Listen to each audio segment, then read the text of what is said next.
Mi nombre es Florencia Castro, soy la jefa de cardiopatía estructural del Instituto Cardiovascular. Les damos la bienvenida y esperamos que podamos empezar con toda intensidad esta jornada que nos espera con un montón de novedades. Y bueno, nada, les presento al que coordina conmigo esta sesión, que es el doctor Martín Vivas. Hola Flor, muchas gracias, bienvenidos a todos. La verdad, expectantes, como decía Nacho, de que tan temprano estemos acá juntos para aprender. Hoy nos quedan por delante unas plenarias, las primeras plenarias del día, que son de cardiopatía estructural, el módulo de Centros por Patologías, y vamos a focalizarnos en el tratamiento de la valvulopatía desde la juventud hacia el paciente adulto mayor. Hoy nos acompañan, como recién decía Flor, y para presentarlos en el panel de expertos, el doctor Marcelo Trivi, que es el jefe de medicina cardiovascular. El doctor Ronderos, quien fue nuestro jefe de imágenes durante muchos años y ahora es nuestro consultor y nuestra guía en un montón de situaciones con respecto a las imágenes. El doctor Fernando Piccinini, que es staff del servicio de cirugía cardiovascular. Y bueno, vamos a arrancar. Vamos a arrancar y la primera charla está a cargo del doctor Daniel Navia. Él nos va a ayudar a seleccionar el mejor tratamiento para los pacientes de acuerdo a la valvulopatía. Hola, buenos días a todos. La idea es tratar de discutir entre todos las opciones terapéuticas en los pacientes jóvenes en cuanto a cirugía valvular. Se me ocurrieron dos opciones en cuanto a cómo manejamos esto en el Instituto Cardiovascular y siguiendo a la mayoría de los centros a nivel mundial. La primera opción de pacientes de manejo jóvenes con valvulopatía es tratar de reparar la válvula, y la segunda opción sería el recambio valvular. Y una pregunta que es importante tenerla frente a los advenimientos de las opciones terapéuticas es ¿cuánto duran las válvulas biológicas en gente joven? Tratamos de abordar ese tema. En la primera opción, nosotros creamos el Centro de Reparación Valvular ya hace unos años, que nos permite trabajar en conjunto y transmitir en un website lo que hacemos todos los días con la interacción con la gente de ultrasonido y cardiología clínica en la toma de decisiones de ciertos pacientes. Así que esto es un lugar donde podemos poner nuestros resultados, nuestras experiencias, y está abierto para que lo podamos consultar. Nosotros como cirujanos, ¿qué es lo que miramos y esperamos del informe de ecocardiografía en cuanto a la posibilidad de que los pacientes puedan ser reparables sus válvulas? Estos dos ecos que ven acá, lo más importante para nosotros como cirujanos es vemos si hay refringencia de calcio, de retracción, si la movilidad de alguna de las dos válvulas es adecuada, si no hay restricción. La orientación del jet también es importante verla. Y nosotros cuando tenemos esta idea correlacionamos lo que pasa y que vemos en quirófano, y vemos que en el examen macroscópico, después, una vez que abrimos la aorta, vemos si hay tejido adecuado, si con la correlación entre lo que vimos antes y lo que encontramos es así, y vemos si hay la factibilidad de repararla. En este caso, una válvula bicúspide, como ven ustedes en esa maniobra, se tracciona una de las lífles, está caída, que es el prolapso y es el mecanismo de la insuficiencia. Con un punto puntual ahí de plicatura de una de las lífles se disminuye la longitud del borde, y de esa forma es el mecanismo por el cual uno trata, en los casos puntuales, después de todo este análisis, trata de reparar la válvula bicúspide. Esto es factible, lo estamos haciendo en forma rutinaria. Hay otros escenarios en la válvula tricúspide, más o menos lo mismo. Vemos si está muy dilatada, si las válvulas están retractivas, o hay calcio, o hay refringencia, y si hay compromiso de la raíz aórtica, sí o no, porque la mayoría de las veces hay compromiso de la raíz aórtica y esto también hay que atenderlo. Y cuando vamos a ver el tipo de válvula, lo mismo, hacemos un examen una vez que abrimos y decidimos en ese momento si esa válvula es reparable o no. No tiene que haber calcio, no tiene que haber fenestraciones como se muestran ahí. De esa forma uno está confiado que esa válvula va a durar en el tiempo, porque no es cuestión de reparar la válvula y al año que el paciente vuelva con el mismo problema. Así que son decisiones puntuales en la correlación del eco con lo que entramos en el quirófano, y eso nos permite avanzar y tratar de reparar con técnicas bastante simples, que en estos casos se identifican las dos válvulas que son consideradas como normales y se delimita la otra que está caída, que es la que produce el prolapso, y que obviamente en el eco postoperatorio controlamos que no haya insuficiencia y obviamente si hay que cambiar la raíz aórtica en ese caso. Así que tanto válvula aórtica bicúspide como tricúspide, siguiendo esta secuencia, es factible hacerlo. Nosotros ya presentamos el doctor Pechinier presentó esta experiencia en la revista Argentina de Cardiología ya hace unos años. Nuestros resultados son tanto postoperatorio iniciales como en el seguimiento alejado son satisfactorios y siguiendo la mayor experiencia en los centros de más experiencia a nivel mundial. Tenemos reparaciones aisladas a 62 pacientes y 174 pacientes con preservación de raíz aórtica. Así que esto es una realidad en el Instituto, la preservación de válvulas en gente joven, siguiendo una secuencia de análisis entre el ECO-PRE y lo que encontramos en quirófano y analizar los resultados. La segunda opción es el recambio valvular. ¿Qué válvula le ponemos a gente joven? Esto me pareció interesante porque esto lo presentaron la semana pasada en el Congreso Europeo de Cirugía Cardíaca. Esta válvula que está acá es una válvula Magna Easy que está en el mercado argentino, es decir, que no es una prótesis que nosotros no conocemos y manejamos. Esta la usamos a diario y por suerte por ahora no hay problema de falta de insumos. Esto es un trabajo de daño estructural a seguimiento a 10 años en pacientes no ancianos de la Universidad de Verona y siguieron entre el del 2010 y el 2012 689 pacientes y los dividieron en más y menos 70 años. Un seguimiento a 10 años, buscaron daño estructural y hicieron un subanálisis de gente de menos de 70 años. Fíjense acá que con respecto al análisis de pacientes de menos de 70 años, el daño estructural al año, a los 5 años y a los 10 años, de acuerdo a la edad, fíjense que menos de 50, entre 50 y 60 años y más de 60 años, más de 60 y 70 años, los daños la incidencia de daño estructural en el primer año obviamente no existe, pero fíjense, al cabo de 10 años empieza la incidencia de moderada a severa el daño estructural en los casos de menos de 50 años. Y en la curva del medio, de acuerdo a la edad, la presencia de daño estructural moderado o severo a 10 años con respecto a la edad, los pacientes que tienen más de 60 años, entre 70 años está bien, es la curva roja, pero fíjense la curva celeste, que es la de abajo, es gente de menos de 50 años, a 10 años de seguimiento, el periodo libre de daño estructural de esas válvulas a 10 años es del 85%. Así que ha cambiado mucho la durabilidad de estas válvulas que nos permiten tomar opciones de bajar la edad para poner a los pacientes este tipo de tecnología. Esta es una válvula nueva que ya está en el mercado argentino, es un poco carita, pero existe, y que nos permiten tener un proceso de preservación de las válvulas mucho más moderno. Y el stent que tiene ahí tiene varias características. Primero es radiopaco, se ve la orientación exacta donde están las patas de la válvula y se puede expandir, pensando que en 10 años o 15 años el valve-in-valve se puede hacer mucho más fácil. Así que estas son opciones. Los resultados de esto a 7 años que se presentaron recientemente son 680 pacientes seguidos a 10 años.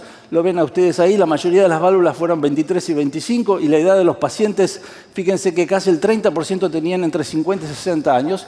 Y la libertad de daño estructural a 7 años es del 99%. Así que parecería ser que esta es una válvula que garantizaría menor daño estructural y mayor durabilidad a largo plazo.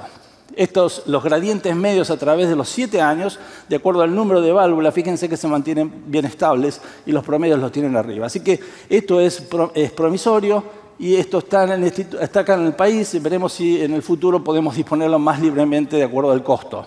¿Cómo nos va a nosotros? Esta es la consulta que hicimos en los últimos 10 años sobre 1.490 pacientes y fíjense que lo rojo es las válvulas biológicas. Y lo mecánico es lo que estamos en la presencia de válvulas mecánicas utilizadas en reemplazo valvular aórtico. Seguimos la tendencia a nivel nacional, a nivel internacional, de usar más biológico que mecánico. La edad de los pacientes en la curva punteada es una tendencia hacia abajo y estamos alrededor de 50, 65 años del punto de corte. Hay obviamente dispersiones, hay gente joven de 25, 35 años que ha optado por tener válvula biológica. Así que esta es un poco la realidad que nosotros manejamos en el instituto. Hicimos una consulta bastante amplia de la base de datos, sobre 20 años, y tenemos 2.600 pacientes cambiados de válvula y tratamos de ver qué pasa con los pacientes de más de 70 años y menos de 70 años para ver en cuanto a seguimiento clínico 88%. Y la sobrevida alejada, obviamente los pacientes que tienen menos de 70 años viven más, 86%, y significativamente los que tienen más de 70 años. La sobrevida libre de reinternación es interesante. Fíjense que los de menos de 70 años tienen periodo libre de reinternación a 10 años del 90%, y eso cae al 84% de reinternación en los pacientes que tienen más de 70 años con una P significativa. Y obviamente no hay diferencia en la necesidad de reintervenir a 10 años en los pacientes más o menos de 70 años con válvula biológica. Y también estamos haciendo algo preliminar con la gente también de ultrasonido, de buscar cuál es el deterioro de las válvulas nuestras en el seguimiento alejado, y pudimos hacer un análisis preliminar a 5 años con un rango de dispersión de más o menos 2.4, donde los gradientes medios, tanto el eco basal como el eco de seguimiento, se mantienen estables. Esto es muy preliminar porque el daño estructural a partir del 5 años empieza a aparecer. Así que estamos trabajando en esta línea y quizás en los próximos años tendremos más data. 2 palabras finales sobre un trabajo que se presentó hace 2 años, válvulas biológicas versus mecánicas en pacientes de 50 y 70 años en un seguimiento alejado para buscar eventos.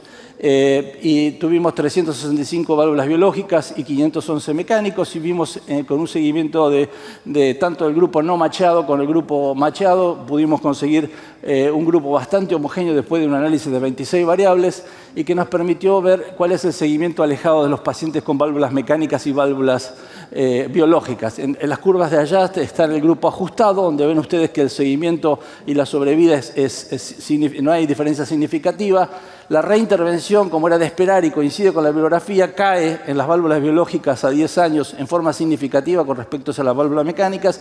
Y lo importante también que nos sorprendió en cierta forma, que aquellos pacientes que tenían válvulas mecánicas hace 10 años, algún evento hemorrágico o algún evento neurológico tuvieron diferencias significativas con respecto a aquellos que tuvieran válvulas biológicas. Así que, groseramente, la biológica tiene una incidencia de 15% más o menos de reintervención, y la mecánica podría tener alguna incidencia bastante alta, aunque pueden haber eventos menores, pero están todo metidos en la bolsa, de eventos tromboembólicos o hemorrágicos.